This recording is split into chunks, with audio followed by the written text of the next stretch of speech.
Bonjour à tous et bienvenue dans ce webinaire. Donc un petit faux départ, hein, j'ai eu un petit problème de micro, donc normalement vous devriez bien m'entendre. Voilà, donc ça va porter sur comment rentabiliser la démarche 62-366. Donc on verra un petit peu comment, quels sont les points communs entre les deux méthodes et comment on peut rationaliser les coûts et faire en sorte que on ait le maximum d'informations avec le budget imparti. Donc d'un point de vue logistique, donc je suis accompagné de Fabien, donc c'est lui qui récoltera vos questions. Donc n'hésitez pas à poser vos questions directement dans la conversation. Fabien les analyse au fur et à mesure, et en fait vous pourrez j'y répondrai à la fin de la session. Donc a priori il y aura à peu près une demi-heure de présentation, et puis après on verra le temps qu'il nous reste pour les questions. Alors rapidement pour la présentation de l'entreprise, pour ceux qui ne connaissent pas, donc on est donc Use Concept est une société spécialisée dans l'ergonomie des produits de santé et plus spécifiquement des dispositifs médicaux.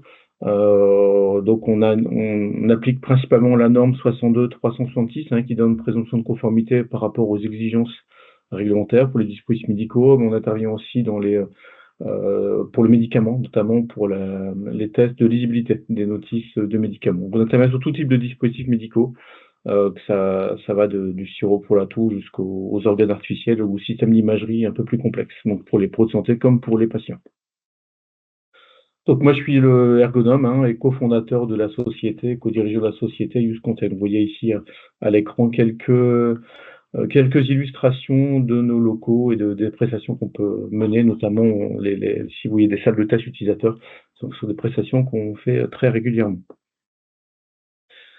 La vidéo de ce webinaire sera rediffusée sur notre chaîne YouTube et n'hésitez pas à y faire un petit tour. Vous pourrez retrouver les anciens webinaires et d'autres conférences qu'on a pu faire précédemment. Voilà, donc on va regarder un petit peu ensemble un peu les notions de base qui se cachent derrière la notion du X, expérience utilisateur, et aussi la notion de ce qui se cache derrière ce qui est derrière la norme 62-366. Donc on verra les points communs et les différences entre ces deux approches. Et après, je balayerai un peu les grandes méthodes qui peuvent être appliquées afin de voir comment on peut mutualiser les différentes approches. Je vais commencer par la notion d'expérience utilisateur, ou UX, pour l'acronyme le plus connu. Donc en fait, le principe, c'est de se dire que quelles que soient les méthodes que vous mettez en place, quand vous avez un utilisateur en face de vous, l'utilisateur va avoir une certaine expérience avec le produit que vous allez lui présenter. Il va avoir certaines facilités, certaines tâches qui sont peut-être plus complexes à réaliser. Il va avoir peut-être du plaisir à l'utiliser ou peut-être certaines frustrations. En tout cas, il va vivre une expérience. Donc là, je vous présente un des schémas qui est assez simple, mais qui permet de comprendre un petit peu les différentes dimensions qu'on va aborder. Donc la première, c'est l'utilité. Finalement, un outil va rendre un service ou pas. Est-ce que ça va répondre aux besoins des utilisateurs ou pas? Donc là, c'est ce qui se cache derrière cette notion d'utilisabilité. Le deuxième niveau, c'est la notion d'utilisabilité. Donc là, on est plutôt sur la façon dont la personne va être capable de l'utiliser. Est-ce que ça va être facile? Est-ce que ça va être pratique? Est-ce que ça va être intuitif? On peut très bien avoir un outil qui est très pratique, qui a une bonne utilité, mais si l'utilité n'est pas bonne, ça va être très compliqué à utiliser, donc là, ça ne va pas fonctionner. Et à l'inverse, si vous avez un outil qui est avec une très bonne ergonomie, on va dire ça comme ça, une très bonne utilisabilité, mais qui ne sert pas à grand-chose, c'est un gadget. Donc là, en fait, il faut vraiment les deux pour que l'outil fonctionne. Le troisième niveau, c'est la désirabilité. Donc là, on n'est plus au niveau pratique de l'utilisabilité, on est plutôt au niveau presque émotionnel. Est-ce que le produit est joli? Est-ce qu'il donne envie de l'utiliser? Est-ce qu'il fait moderne? Est-ce que voilà, toutes les notions qui peuvent être associées au produit que vous voulez commercialiser. Et enfin, le dernier niveau, c'est ce qu'on appelle l'expérience de marque. Donc c'est l'a priori qui peut être positif ou négatif qu'un utilisateur a vis-à-vis de la marque qui est vendue. Donc là, ce qu'il faut vraiment se dire, c'est que quand on vous évalue un outil, en général, on est plutôt au niveau de l'utilisabilité, en tout cas, nous, concrètement, c'est ce qui se passe dans le test utilisateur. Mais l'utilisateur, il va avoir son expérience qui va être impactée par tous les niveaux. Donc on peut voir les niveaux de désirabilité, expérience de marque comme des variables parasites, si on veut étudier l'utilisabilité. Mais le principe, c'est aussi de se dire que, bah, ça peut être autant, créer, autant saisir l'opportunité et évaluer plus précisément et de façon plus approfondie tous les différents niveaux, qui constituent l'expérience. Alors une autre façon de voir les choses, c'est, là je vous présente le modèle, d'acceptabilité de Nielsen, hein, de 93, donc qui commence à être assez ancien, mais qui fonctionne à mon sens toujours très bien. Donc la question qu'on va se poser, c'est quels sont les paramètres qui vont, favoriser l'acceptabilité du système? Parce que finalement, c'est quand même l'objectif, de tous les fabricants, de faire en sorte que le système qui sera proposé, bah, sera accepté par l'utilisateur et donc il va rencontrer un succès commercial. Donc le premier niveau, donc c'est l'acceptabilité, pratique. Donc est-ce que concrètement ça rend un réel besoin? Est-ce que les personnes sont capables de l'utiliser? Donc on reprend la notion de serviabilité. Là, on retrouve les différents niveaux, hein, du schéma que je vous ai montré juste avant. Vous avez l'utilité, est-ce qu'il répond à un vrai besoin? Et est-ce qu'il est utilisable? Est-ce qu'il est facile à utiliser concrètement?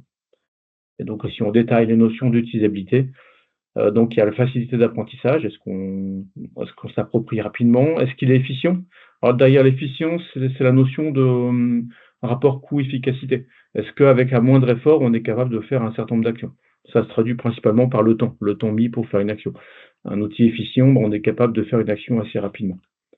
Il y a la facilité de mémorisation, donc c'est lié à la facilité d'apprentissage. Il y a la réduction des erreurs, alors là qui est forcément très important, hein, dans le contexte, des dispositifs médicaux, où là, on essaye de faire en sorte que les produits utilisés, ne protègent des erreurs d'utilisation.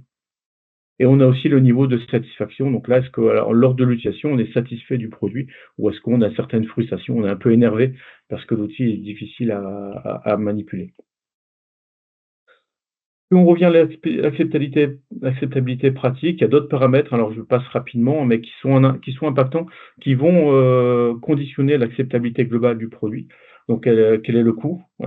Forcément, on a beau faire un outil très utile avec une très bonne ergonomie, s'il coûte 10 fois plus cher que les produits du concurrent, ça va pas fonctionner. Donc il y a le coût, il y a la compatibilité, la technique, il y a aussi des notions de fiabilité et on pourrait rajouter d'autres notions. Et voilà, et enfin la dernière, c'est l'acceptabilité sociale. C'est est-ce que le produit a une image valorisante pour l'utilisateur? Est-ce qu'on a envie de se vanter, de montrer notre nouveau produit aux amis, aux collègues? Ou est-ce qu'à l'inverse, c'est pas quelque chose qui est valorisant, on va plutôt essayer de le cacher et pas de se vanter d'utiliser ce type de produit. Donc là, tous ces éléments, donc ce qu'il faut comprendre, c'est que tous ces éléments conditionnent l'acceptabilité, d'un produit. Donc maintenant, là, je vous ai, mis avec la surface, UX, expérience utilisateur, toutes les notions qui sont principalement associées à l'expérience utilisateur. Donc on voit qu'on retrouve la notion d'acceptabilité sociale, l'utilité et toutes les notions d'utilisabilité.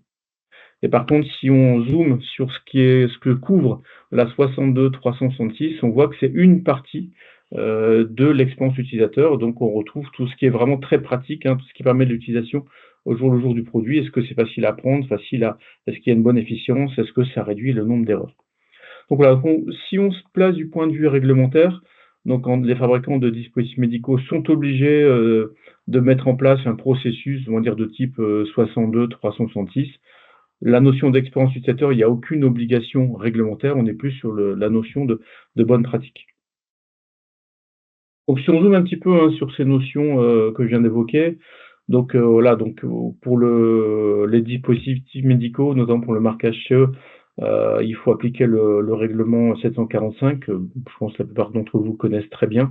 On retrouve l'équivalent pour les médicaments, hein, pour l'AMM, notamment les tests de lisibilité de notice.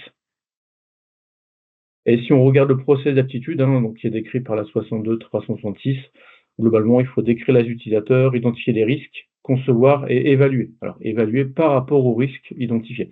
Donc, c'est un process qui est très axé sur les risques. Donc, le fait que ça rencontre un succès commercial, bon, c'est bien du point de vue fabricant, mais d'un point de vue réglementaire, c'est pas quelque chose qui est vraiment mis en avant. Donc, si maintenant on se regarde un petit peu de façon plus large la notion d'expérience utilisateur, donc forcément, si on a une bonne ergonomie, une bonne interface, quelque chose qui est bien adapté aux utilisateurs, bah, forcément, il y aura bonne expérience, donc une bonne image, du produit, ce qui va favoriser, les aspects commerciaux. Et parmi les autres, coûts additionnels, hein, qui sont souvent identifiés, il y a la diminution du coût du support. Alors là, on parle du support technique. Globalement, un système qui est intuitif, facile à utiliser, avec une bonne ergonomie, Les gens vont faire moins d'erreurs, vont moins peut-être casser ou endommager le dispositif. Et donc, on estime qu'il y a facilement entre 10 et 15% de diminution des supports techniques quand l'ergonomie est bonne. Et de la même façon, on parle souvent d'une augmentation de la durée de vie d'un produit. Si l'ergonomie est bien, on va dire bien calibrée, bien mise en place, les besoins bien identifiés, on va ressentir un peu moins vite la nécessité de faire une mise à jour du produit. Donc l'idée, c'est que peut-être on a mis un accent un peu plus important, un effort un peu plus important dans la conception, mais on le regagne très largement par ailleurs, parce qu'on n'est pas obligé de refaire en urgence une nouvelle version au bout d'un an. Donc là, juste pour vous citer une norme, hein, celle qu'elle a utilisée au niveau international, donc c'est la norme IEC 9241, donc de 2019. Donc globalement, c'est la norme de conception centrée utilisateur. Donc c'est la norme qui décrit hein, quel process il faut mettre en place pour concevoir un produit avec une bonne ergonomie. Bon, pour faire simple, hein, on peut considérer que la 62-366 est un peu une déclinaison du dispositif médical de cette norme IEC plus générale. Donc après, il y a les notions qu'on je vous ai déjà un peu présentées, la notion d'UX, expérience utilisateur. Parfois, on parle de design thinking. Bon, globalement, on parle toujours de la même chose, c'est comment concevoir un produit adapté aux besoins des utilisateurs. Alors là, je vous ai mis une copie d'écran du guide d'application hein, de la 62-366-2, juste pour vous indiquer que le fait de mutualiser d'autres études, hein, d'élargir le cercle, c'est pas tricher, au contraire, les guides d'application vous encouragent à faire ça. Donc là, si on prend le chapitre 6.4 hein, de ce guide d'application, donc ça vous dit qu'il faut mettre en place des ressources, hein, il faut investir hein, pour mettre en place ce processus d'aptitude à l'utilisation. Mais ils vous disent aussi que si vous avez un investissement un peu plus large, ça peut booster la notion d'utilisabilité et les notions commerciales. En fait, avec un coût additionnel relativement peu élevé, bah, vous élargissez de façon assez importante le périmètre de l'étude. Alors, si on regarde un petit peu les spécificités de l'approche, alors finalement, je vais comparer l'approche 62-366 et l'approche UX globale. Donc forcément, l'approche 62-366 est focalisée sur les risques d'erreur d'utilisation. Et forcément, on sélectionne dans le process certaines interfaces. On sélectionne les interfaces vraiment focalisées, enfin, des interfaces qui peuvent générer des risques si elles sont mal utilisées. Donc, évidemment, on ne couvre pas toujours l'intégralité du produit. Et il y a des objectifs aussi qui sont spécifiques. Si on reprend les différentes phases d'évaluation, on parle d'évaluation formative, où là, l'objectif, c'est d'améliorer les interfaces, sous-entendu hein, relative à la sécurité, et l'évaluation sommative, qui est l'évaluation une fois que le produit est terminé, la conception est terminée. Donc là, on a l'objectif de valider que l'interface mise en place protège des risques d'usage. Et il y a un recouvrement entre les différents process. Hein. Donc certaines interfaces sont communes, hein, que ce soit des interfaces liées au risque, mais parfois pour les produits simples, on arrive à évaluer toutes les interfaces dans le process 62-366. Et surtout, ce qui va être commun, c'est tous les aspects logistiques. Quand vous mettez en place un test utilisateur, vous allez recruter les utilisateurs, vous allez louer des salles, vous allez mettre en place tout un process d'évaluation. Il y a un coût, et donc là, l'idée, c'est de pouvoir faire des économies d'échelle. Une fois que vous avez recruté vos utilisateurs, bah, vous n'avez plus grand-chose à faire en plus pour élargir le périmètre de ce que vous allez évaluer. Alors là, je vais vous présenter un petit peu les coûts qu'on peut trouver globalement quand on fait une étude, hein, notamment typiquement les tests utilisateurs. Donc ça n'a pas de valeur scientifique très forte, hein, ça se base plutôt sur notre expérience, sur ce qu'on peut ressentir au jour le jour. Donc il y a la gestion de projet, notamment de la part de l'équipe, hein, de l'équipe de R&D. Il y a la création, la relecture du protocole. Donc là, forcément, c'est une étape importante hein, parce que c'est ce qui fait aussi la qualité des méthodes mises en place. Il y a les préparations du ou des prototypes, alors qui peuvent être relativement chers, hein, ça dépend des cas de figure. Mais là, si on veut évaluer l'ergonomie à un moment, à un jalon du projet, bah, il faut qu'on puisse avoir comme des prototypes fonctionnels. Il y a comme un effort qui peut être mis par rapport à ça. Bon, il y a la passation de la méthode, donc là, concrètement, le fait d'aller sur le terrain, d'aller faire les tests ou d'aller animer des ateliers. Alors, vous voyez que c'est quand même pas forcément la partie la plus chère, hein. C'est la partie visible, c'est ce qu'on peut voir, mais il y a comme un travail en amont et en aval qui est quand même assez important.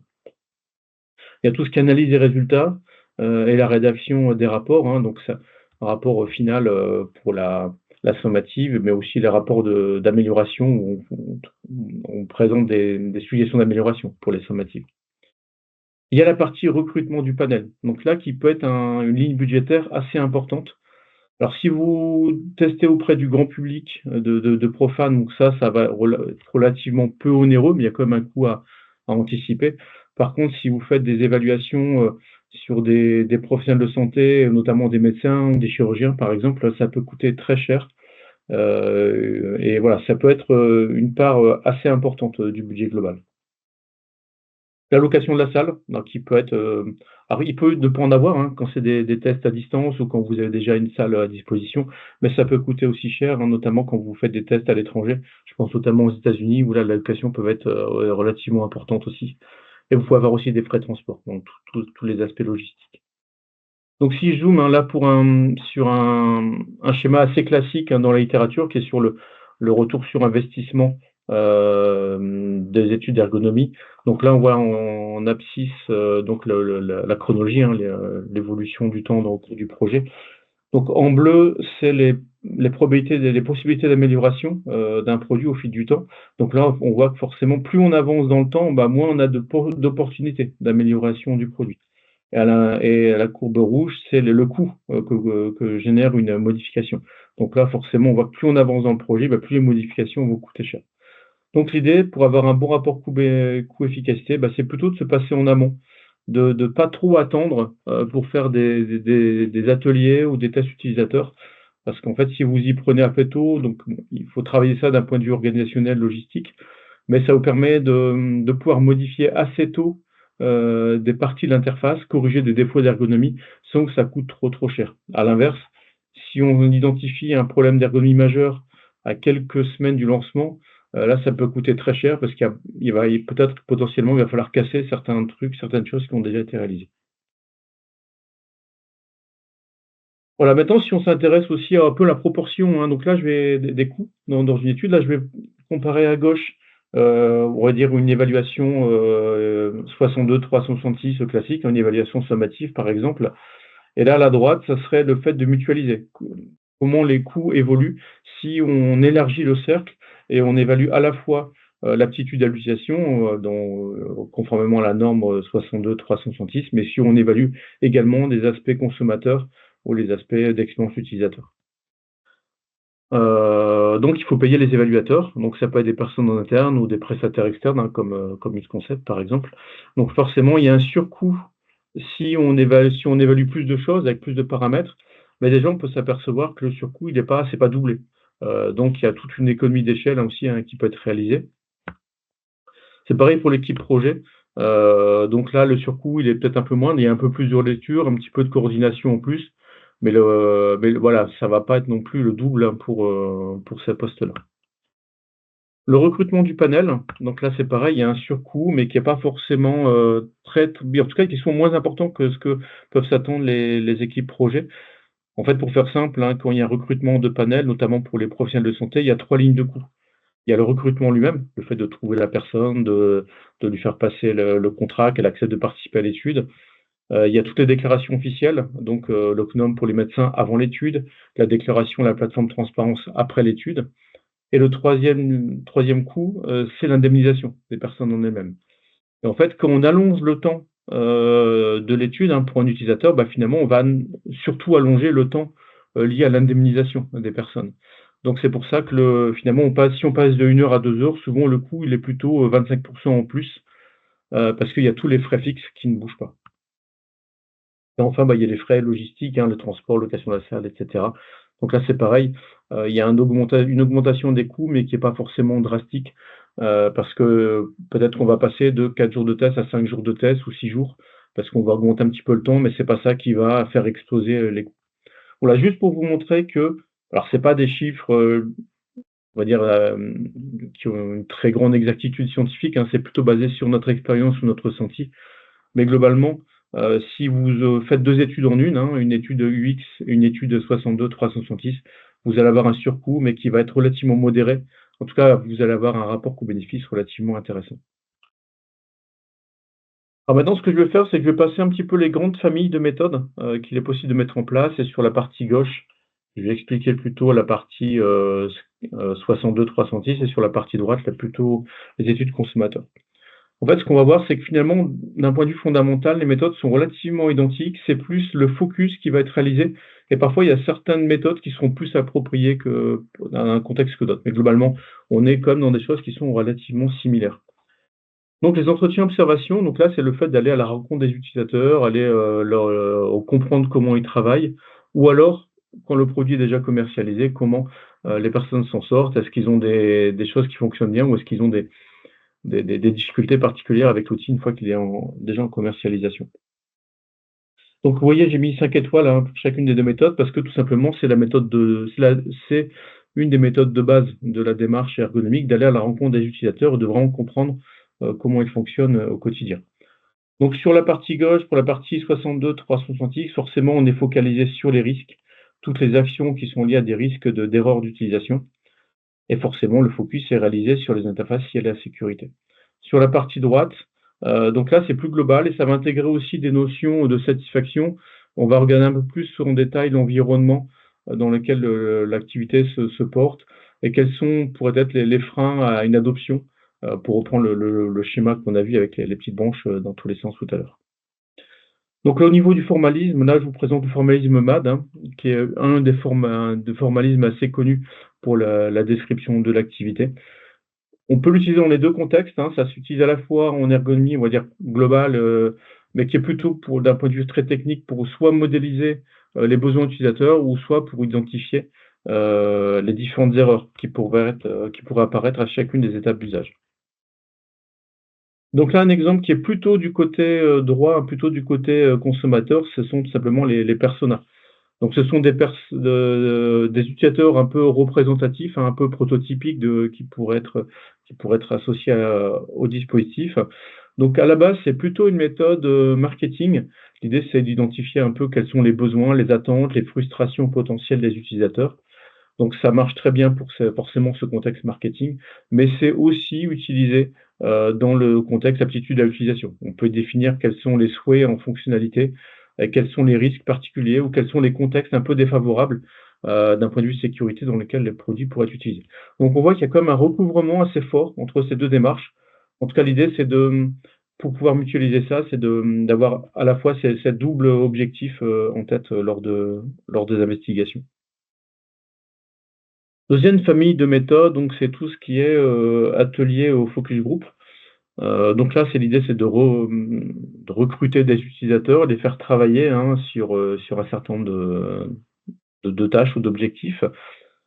Donc c'est utilisé assez souvent, là j'ai mis 4 étoiles hein, sur 5 pour la partie 62-366. Ça peut être notamment utilisé lors d'ateliers pour soit concevoir une interface ou alors pour faire travailler les utilisateurs sur l'analyse des risques pour chacune des étapes d'usage, pour chacune des interfaces, quels sont les risques qui pourraient être identifiés. Et aussi dans l'objectif d'améliorer les interfaces, hein. Donc, pour parler un peu technique, ça peut être assimilé à une évaluation formative, à la fois pour l'identification des risques et aussi pour l'amélioration des interfaces associées. Donc, si on reprend les termes hein, ici, d'ailleurs, qui sont mis dans le guide d'application, donc la 62-366-2, ça peut être assimilé à Participatory Design ou FMIA. Et là, j'ai mis 5 étoiles hein, pour la partie, on va dire plus UX consommateur, parce que c'est vraiment une des méthodes les plus couramment utilisées. Donc ça, voilà, on fait venir un panel de consommateurs. Là, à gauche, on l'appelle plutôt utilisateur, à droite, on va plutôt l'appeler consommateur-utilisateur. Hein, c'est un peu un mix des deux. Donc forcément, là, l'aspect est plus large. Ça, on peut parler aussi de fonctionnalité, mais on peut parler aussi de choix esthétiques. Les couleurs, les matières qui pourraient être utilisées. Est-ce que c'est plus agréable ou moins agréable, ou quelles sont les valeurs associées aux couleurs ou aux matériaux utilisés. Donc là, au niveau des méthodes, hein, là, on va parler de mind mapping. Donc là, on va vraiment se poser la question de quelles sont les fonctionnalités, quelles sont les notions associées à l'utilisation du produit. Après, il y a toute une famille il y a plein de familles de méthodes, hein. Là, je pourrais vous en lister toute la journée. Mais une des plus connues, c'est par exemple le User Journey Map. Voilà, une journée classique de l'utilisateur, l'Experience Map, et ainsi de suite. Donc là, juste un exemple, un tiré de Nielsen, celui qui avait fait le schéma tout à l'heure. Donc quelle peut être la journée classique d'un utilisateur et quelles sont les différentes fonctionnalités dont il pourrait avoir besoin. L'eye tracking, donc c'est une méthode aussi que nous, on met en place assez régulièrement. Donc l'eye tracking en 2 mots, hein, c'est, l'exploration, visuelle, enfin on analyse l'exploration visuelle de l'utilisateur sur un produit. Donc ça peut être sur un logiciel, ça peut être sur un packaging ou ça peut être, sur une scène ouverte. Vous voyez ici donc ça, bah, c'est, Clémence, hein, qui est dans notre équipe, hein, qui réalise une évaluation d'eye tracking sur un packaging. Donc on peut avoir, comment les utilisateurs explorent, la scène visuelle et quels sont les points, les plus souvent focalisés. Donc c'est une méthode qui peut être alors j'ai mis 3 étoiles sur 5. Alors c'est pas que c'est pas qualitatif, hein, mais c'est que c'est pas la méthode qui est la plus souvent utilisée, hein, pour être honnête, pour les évaluations de type 62, 366.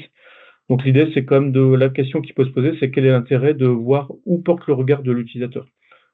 Alors c'est vrai que ça peut être utile, notamment quand on évalue, des interfaces, des systèmes d'information, pas des informations, excusez-moi, comme des notices, des packaging.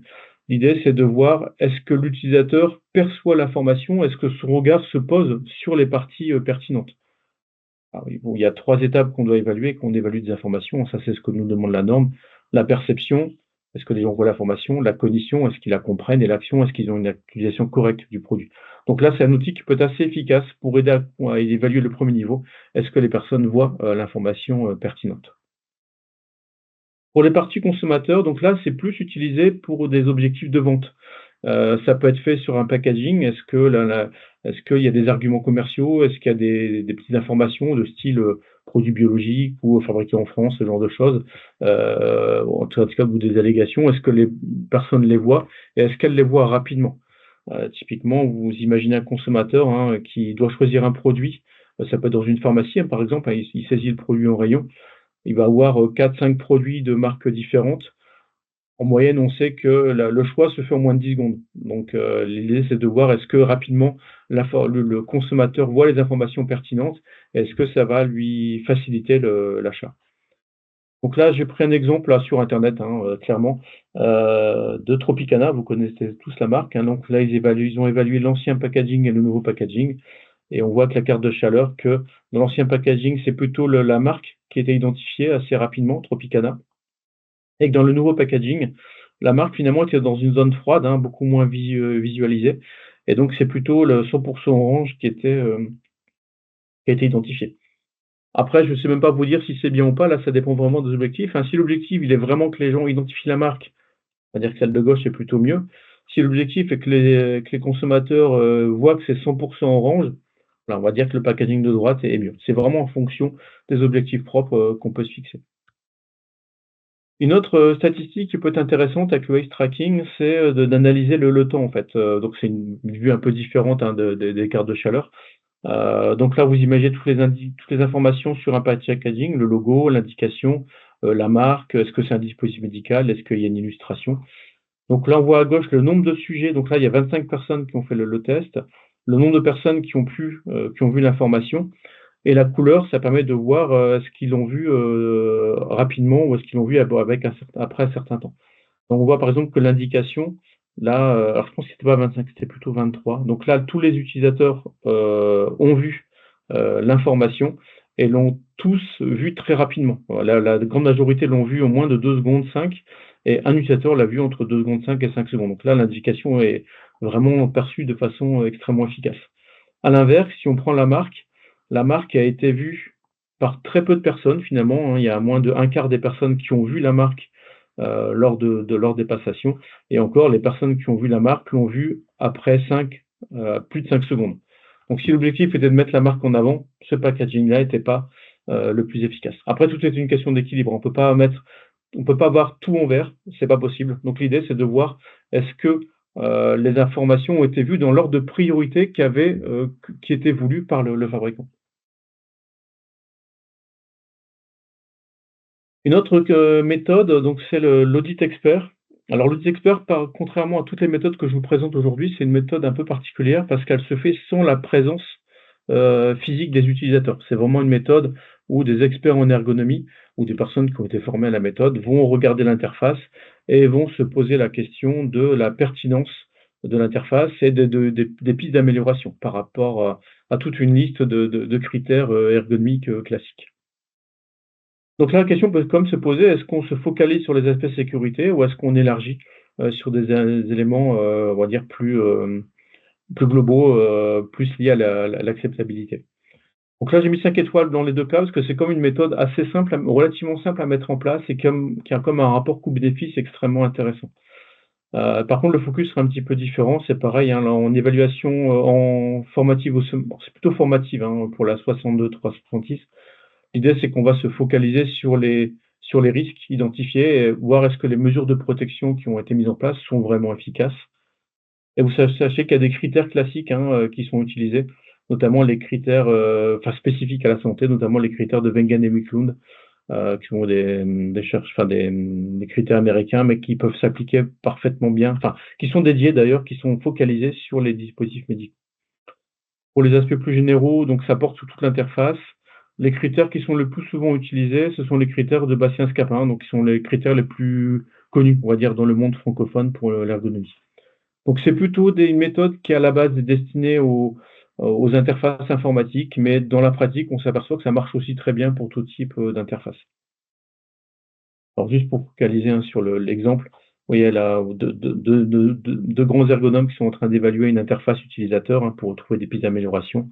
Et ici un critère, une statistique très classique, hein, dans le domaine, qui compare le nombre d'évaluateurs qui participent à l'évaluation avec le pourcentage de problèmes détectés. On voit qu'un évaluateur détecte en moyenne un tiers des problèmes, parce qu'il fait avec sa propre sensibilité, et 5 évaluateurs détectent en moyenne 75% des problèmes. Donc là, ce qu'on va chercher, c'est le rapport coût-bénéfice.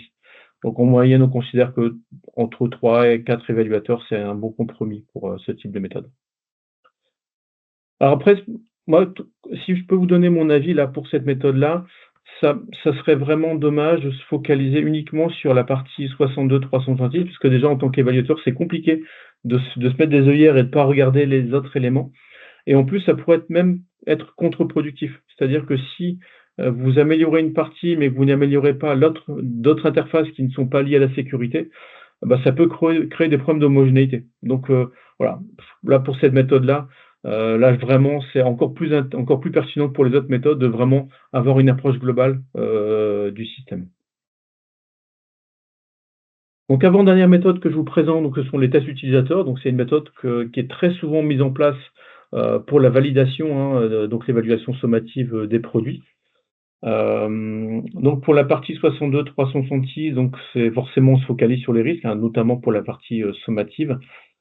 Par contre, c'est une méthode qui est pour le coup très codifiée, avec un format imposé. Enfin, la norme est relativement directive et assez stricte sur la façon de conduire les tests utilisateurs. Donc, avec des consignes à décrire, des objets, de relier ça avec les risques. Il faut décrire comment on recrute les utilisateurs, comment on les recrute, et ainsi de suite. Par contre, si vous ouvrez, donc ça peut se faire très bien dans une même session de test. Il faut juste bien séparer les deux. Ça sera l'objet de ma dernière diapo. Donc on peut aussi se mettre d'autres critères, d'autres mesures que juste la sécurité, notamment parmi les critères qu'on voit classiquement. Alors peut-être pour les DM, c'est pas le plus pertinent, mais le taux de conversion, par exemple, ça c'est très connu pour les sites web de vente en ligne, par exemple. Quelle est la proportion des utilisateurs qui vont aller jusqu'au panier et qui vont aller jusqu'à l'acte d'achat? Mais ça peut être aussi le temps de réalisation. Est-ce que les gens sont rapides ou pas à faire l'action? Et tout simplement le niveau de satisfaction. Est-ce que les gens sont satisfaits? Ou est-ce que bah non, ils se disent bah non, j'ai pas envie d'utiliser le produit, je comprends rien, ça m'énerve, ou alors c'est moche, voilà. Tout ce qui pourrait être de l'ordre de l'expérience utilisateur. Là, pour le coup, le recrutement est plus libre. Donc là, vous êtes libre de prendre les critères tels que vous le voulez. Après, le principe, c'est que si vous avez un recrutement qui vous est fait vis-à-vis de la 62-366, bah, le recrutement est plutôt, en général, très bon parce que la norme est assez directive par rapport à ça. Donc le recrutement est parfait, il s'adapte parfaitement après aux aspects consommateurs.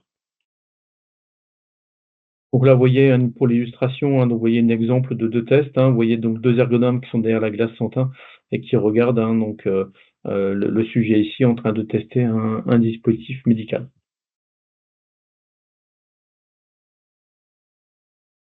Et donc là, pareil, un autre test, donc là pour un produit plus simple, on regarde à la fois est-ce que les gens comprennent le produit, est-ce qu'ils arrivent à l'utiliser, mais aussi est-ce qu'ils sont contents, joyeux d'utiliser ce type de produit. Et enfin, dernière méthode que je vous présente, donc ce sont les méthodes de questionnaire qui peuvent être utilisées à plusieurs moments, de l'utilisation du process. Donc ça peut être très en amont pour l'analyse des besoins. Mais là, je vous présente plutôt des questionnaires qui sont vis-à-vis de la satisfaction d'un utilisateur qui utilise un produit. Donc ça se fait souvent à l'issue des tests utilisateurs, hein. Donc là, je vous ai présenté des sessions de tests. Donc quasi systématiquement, à l'issue de chaque test, l'utilisateur remplit un questionnaire, donc ce qui permet d'avoir son point de vue vraiment, chiffré et objectivé, par le test. Donc là, pareil, hein, pour la partie gauche, on va plutôt se focaliser sur les risques. Donc il y a souvent des questionnaires des questions spécifiques par rapport aux risques, qui ont été évalués. Et là, je vous ai mis aussi le SUS, donc System Usability Scale, hein, donc l'exemple, l'illustration qui est juste en dessous. Et vous voyez que le SUS, il apparaît dans les 2. Donc c'est pas une erreur de ma part, hein, c'est un questionnaire, on va dire, standardisé en 10 questions qui permet à la fois d'évaluer la façon dont les gens perçoivent le produit, est-ce qu'ils ont des difficultés ou pas à l'utilisation, mais qui aussi est lié à des notions d'acceptabilité, est-ce qu'ils ont envie de les réutiliser. Donc le SUS, hein, pour zoomer un peu sur le type de résultat. Donc ça, c'est 10 questions un peu standardisées, vous ne pouvez pas les modifier, et ça vous donne un score de 0 à 100. Donc 0, bah, c'est vraiment très très mauvais, et 100, c'est forcément c'est le meilleur. Et en général, on essaye d'être au-dessus de 70, c'est plutôt un bon signe en fait. Et là, pour les aspects consommateurs, là c'est pareil, vous pouvez faire des questions spécifiques, mais sachez aussi qu'il y a des questionnaires standardisés qui existent. On retrouve le SUS, mais on peut avoir aussi l'UEQ, donc c'est User Experience Questionnaire, l'Attractive, qui est un autre questionnaire standardisé. Donc l'idée, c'est d'obtenir un score en fonction de questions, on va dire, standardisées auxquelles le sujet répond. Donc là, si je prends un exemple, hein, de questionnaire d'UEQ, enfin de présentation des résultats, pour un produit, on peut avoir trois axes, hein, l'attractivité, la qualité donique, donc là, est-ce qu'il y a du plaisir ou pas? Et la qualité pragmatique, est-ce que ça répond à un vrai besoin? Donc on voit que dans cette illustration, là, je vous ai pas mis le nom du produit, mais c'est un produit qui est quand même jugé très bon et qui a à la fois une bonne attractivité, les gens ont envie d'utiliser, qui répond à un vrai besoin, ça c'est très important, c'est vraiment important pour l'acceptation. Et il y a un plaisir qui est plutôt pas trop mal à l'utilisation du produit. Et enfin, pour conclure, hein, les points d'attention, hein, alors moi forcément, je pense que vous l'avez compris, je vous encourage fortement à mutualiser, hein, les différents niveaux, parce qu'il y a vraiment un gain d'échelle important à pouvoir faire. Souvent, c'est des équipes différentes qui s'occupent de ces points-là. Donc, ce sont des personnes différentes. Alors, pour la 62 366, ça va plutôt être soit le service réglementaire ou le service R&D. Pour les aspects plus consommateurs, ça va plutôt être le service marketing, par exemple. Donc là, forcément, ce sont des personnes différentes, mais il faut réussir à les faire travailler ensemble pour qu'on puisse se caler sur un planning commun. Forcément, on l'a vu, les objectifs sont différents. 62 306, on a plutôt envie de la certification, de faire un produit sûr. Alors pour les aspects marketing, bah, on veut le vendre et on veut qu'il y ait une adoption, une bonne satisfaction utilisateur. Forcément, donc avec des logiques différentes, mais qui peuvent être assez facilement mutualisées. Au niveau de la documentation, donc là c'est pareil, hein, il faut avoir deux circuits de documentation différents. Donc c'est-à-dire que s'il y a typiquement un test utilisateur où il y a à la fois les aspects réglementaires et les aspects marketing qui sont évalués, bah, il y aura 2 protocoles, un protocole marketing, un protocole réglementaire, et de la même façon, il y aura 2 rapports de test. Un rapport de test, on va dire réglementaire 62 366 et un rapport marketing. Dans la pratique, ça se fait très bien, surtout qu'en plus, c'est pas les mêmes circuits de validation. Donc, puis même de notre point de vue, même à rédiger, hein, moi je préfère rédiger 2 rapports de 15 pages plutôt que des rapports de 30 pages. Je trouve que c'est plus simple. Finalement, on identifie mieux les objectifs et au niveau de la validation de la relecture, c'est aussi plus souple. L'utilisateur ne verra pas trop la différence. Lui, on lui présente un produit, il l'utilise, il répond à des questions. La notion de réglementaire marketing, lui, ça n'est pas c'est complètement transparent pour lui. Il utilise un produit, il répond à ce qu'on lui demande. Attention à la gestion du planning, hein.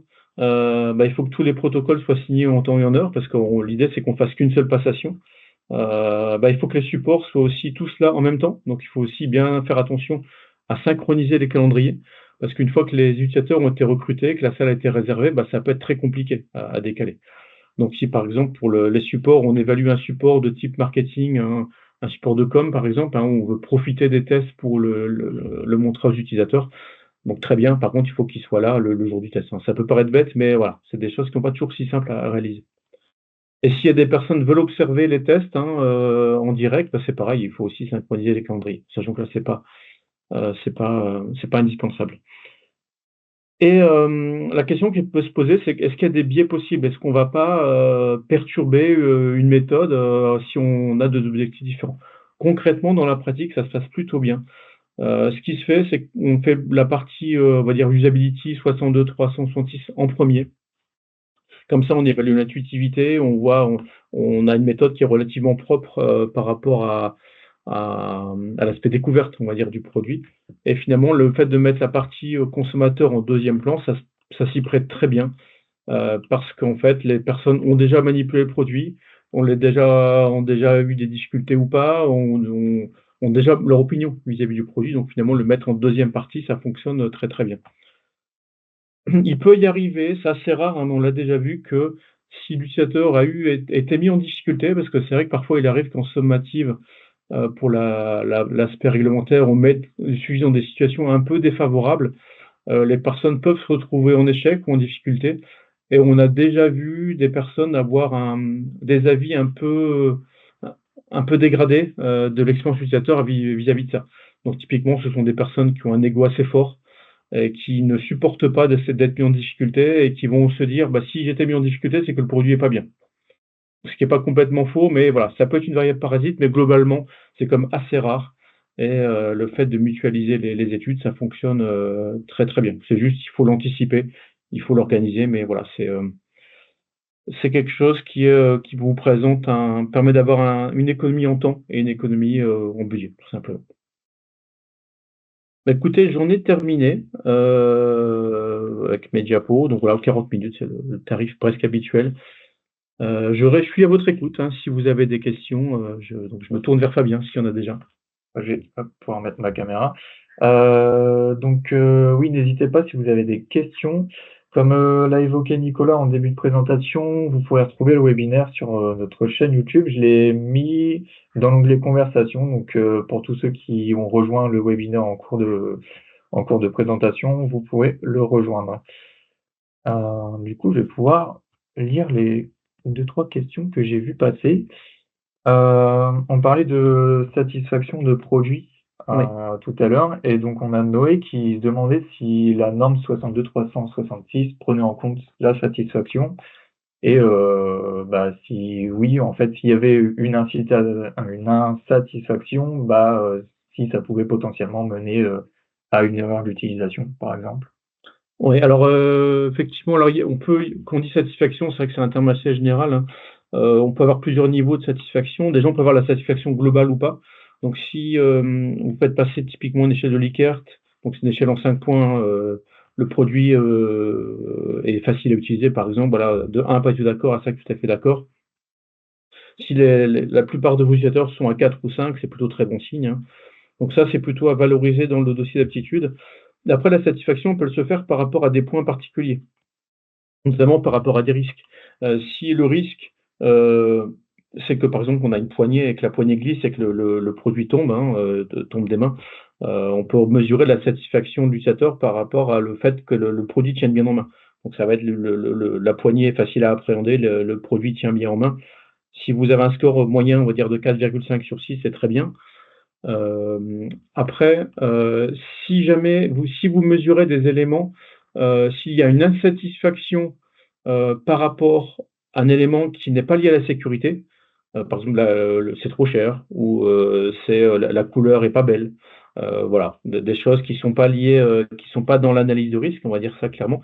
Déjà, vous n'allez pas le renseigner dans votre dossier d'aptitude. Donc, ça sera uniquement dans le dossier marketing que vous n'avez pas à présenter lors de votre audit. Donc là, pour répondre à votre question, alors c'est sûr qu'on préfère que les personnes soient satisfaites globalement, mais s'il y a une insatisfaction par rapport à quelque chose qui n'est pas lié à la sécurité, ça ne devrait pas avoir d'impact sur votre dossier technique, marquage. D'une certaine manière, hein, l'auditeur, c'est pas trop ce qui l'intéresse. Si les gens n'aiment pas la couleur et que ça n'a aucun lien avec la sécurité, c'est votre problème commercial, mais ça ne va pas entraîner d'incident, d'erreur d'utilisation. Alors, j'avais une question de Delphine qui se posait une question sur l'indemnisation des professionnels de santé et elle voulait savoir s'il pouvait y avoir un auditeur qui pouvait s'opposer à ça parce que en gros il y aurait un biais financier. Mais en fait, on a eu une réponse de Marlène, qui est ergonome, et qui a un peu répondu à sa question. Ok. Bah vas-y, dis-la pour histoire que je la Voilà. contredise pas. Donc, en gros, Marlène indique que on indemnise les professionnels de santé en fonction du temps passé, forcément, sur les différents ateliers. Et c'est normal vu que en gros ils apportent leurs expertises et les études en usability ne sont pas souvent valorisées. Ouais. Alors, pour compléter, moi je suis parfaitement d'accord avec ça. Nous, de notre point de vue, nous, ça fait 11 ans que la société est créée. On a donc 95% des études, les sujets sont rémunérés. Alors que ce soit du tout venant ou des pros de santé, on n'a jamais eu de remarques par rapport à ça. Bon, d'ailleurs, je même vous invite, on a fait un webinaire sur ça il y a quelques mois, donc je vous invite aussi, si vous voulez en savoir plus, à aller voir notre chaîne YouTube, hein. Vous avez une petite heure d'explication beaucoup plus précise que ce que je vais dire là sur le sujet. Et voire même, j'ai même envie de vous retourner le truc. En fait, ça, c'est vraiment ce qu'on ressent aussi. Faut se poser la question de l'impartialité des personnes qui ne seraient pas rémunérées. Parce que si les personnes ne sont pas rémunérées, il y a même probablement un biais de sélection. C'est-à-dire qu'en fait, si elles sont bénévoles, c'est qu'elles y retrouvent un intérêt autre. Voilà, c'est comme ça, c'est la nature humaine. Et c'est certainement que les personnes sont plus motivées, plus volontaires que la moyenne des utilisateurs. Voire même, on peut se poser la question, est-ce qu'il n'y a pas est-ce que les personnes ne sont pas jugées parties? Voilà. Donc en général, moi je dirais même, je retournerai votre question, on peut plutôt se poser la question de l'impartialité des personnes qui font ça gratuitement. En tout cas, c'est une pratique qui est extrêmement courante, que ça soit sur le contexte européen ou dans le contexte américain. La très très très grande majorité des études rémunèrent leurs utilisateurs. Et du coup, ça enchaîne sur la question de Julie, à laquelle je peux répondre, euh, parce que les médecins, pour participer au test utilisateur, n'ont pas spécialement de déclaration à faire de leur côté. Ah, peut-être tu peux expliquer pourquoi tu peux répondre, hein. Je sais que Oui. tu t'es pas présenté complètement. Oui, donc moi je suis Fabien, je travaille avec Nicolas chez Use Concept, en partie chez Use Concept dans la communication, mais je travaille également donc chez Health Squad qui s'occupe de recruter les participants pour les tests utilisateurs et notamment les professionnels de santé.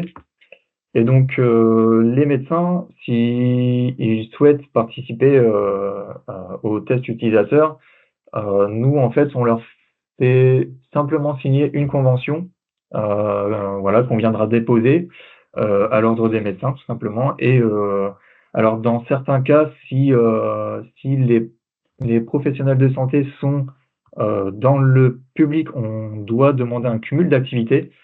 Mais ça dépend en fait leur situation. S'ils sont par exemple dans le privé, c'est un document qu'on n'a pas besoin de fournir. Voilà.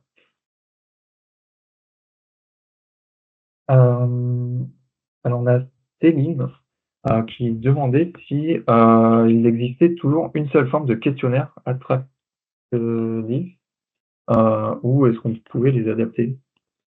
Alors, ça fait un petit peu de temps que j'ai pas utilisé l'attractif. Alors dans le solu, vous pouvez l'adapter, hein, vous êtes libre de le faire, mais après, c'est plus l'attractif. Si vous revendiquez, alors c'est pareil pour tous les questionnaires standardisés. Si vous voulez revendiquer le fait de faire le questionnaire standardisé, bah, il faut respecter les questions. Nous, ce qu'on fait en général, c'est qu'on prend un questionnaire standardisé, on n'y touche pas, parce que comme ça, on peut revendiquer d'utiliser ce questionnaire-là. Et après, bah, vous pouvez faire un autre questionnaire à part, où là, vous êtes libre de poser les questions que vous voulez. En tout cas, si vous traficotez les questions, vous pouvez dire inspirez d'eux, mais vous ne pourrez plus calculer de score, ça sera plus le questionnaire standard. Ah, une dernière question pour l'instant. Qui s'occupe du dossier d'aptitude à l'utilisation dans une entreprise tech, produit ça, sans UI designer? Alors, le dossier d'aptitude, alors, souvent, il y a deux têtes, hein. C'est le R&D parce qu'en fait, c'est eux qui vont concevoir les interfaces, donc forcément, c'est important qu'ils aient, une notion d'aptitude à l'utilisation et après, l'autre profil, ça va être le réglementaire, qui peut, porter le dossier. Alors après, honnêtement, ça dépend vraiment des entreprises, hein, alors que ça soit du logiciel ou autre, hein, peu importe. Hem, c'est soit le R&D, soit le réglementaire. Alors souvent, il faut qu'ils travaillent ensemble de toute façon. Mais celui qui porte le dossier, il n'y a pas de règle absolue. Et voire même dans certaines sociétés, c'est le marketing. C'est un peu plus rare, mais on trouve aussi parfois des responsables marketing, mais plus marketing produit, qui vont porter le dossier. Et il avait complété, est-ce que la réponse est la même si un UX designer est en interne? Après, alors le UX designer, souvent, alors de mon expérience, c'est pas lui qui va porter le dossier en lui-même. Souvent, il est impliqué, mais si c'est par exemple le réglementaire qui porte le dossier, bah, en fait, bah, ils vont lui communiquer les risques, il va participer à l'élaboration de l'évaluation. Mais après, le fait de porter, alors c'est pas une vérité absolue, hein, mais c'est assez rarement le UX designer. Mais bon, après, ça peut arriver. En fait, il y a pas de règle dans l'absolu, hein. C'est vraiment comment la société est organisée. Parfois, c'est des réglementaires qui portent l'intégralité du process et après, c'est juste qu'ils vont un peu faire le chef d'orchestre, ils vont aller voir l'UX designer, ou d'autres profils. Et l'ingénieur, du Bon, coup, facteur humain, oui, alors après, si c'est sûr que s'il y a un ingénieur facteur humain, on va dire un peu plus que l'UX designer, après la frontière est un peu floue, hein. Moi, je me considère, ingénieur facteur humain, mais un petit peu UX aussi, donc Heu, voilà, donc c'est au cas par cas. Là, honnêtement, il y a pas de vraies règles. Il y a aussi une question de sensibilité. Est-ce que les gens ont de l'appétence pour ça et comment l'équipe est staffée? Parfois, ce qu'on voit aussi, c'est que ça peut être un expert facteur humain qui porte le dossier, mais il va travailler en binôme avec le responsable réglementaire. En tout cas, c'est juste pour rebondir par rapport à ça, la norme 62-306 indique qu'il faut, en fait, il faut argumenter en quoi l'équipe qui a conçu et porté le dossier, possède des compétences en facteur humain. Mais c'est une notion qui est quand même assez large et qui est pas forcément, très opérationnelle donc et voilà. Mais si vous avez des USP, des personnes facteurs humains, c'est souvent ces personnes-là qui portent le dossier. Des UX/UI, c'est pas forcément si simple. Souvent, ils participent, mais c'est pas eux qui portent. on a fait quasiment 1 heure bientôt. Si vous avez une dernière question, on peut la prendre. Sinon, je pense on pourra clôturer. OK. Bon, bah, écoutez, on peut clôturer, je pense. Bah, merci à vous pour votre participation. Encore une fois, n'hésitez pas à nous solliciter, hein, que dans les jours qui viennent, hein, si vous avez d'autres questions ou si vous voulez, qu'on discute de votre projet. Et puis, bah, la vidéo sera dans quelques jours, sur YouTube. Bah, merci à tous d'avoir participé, puis bah, bon appétit, bonne Merci, journée bonne journée. Au et à revoir. bientôt.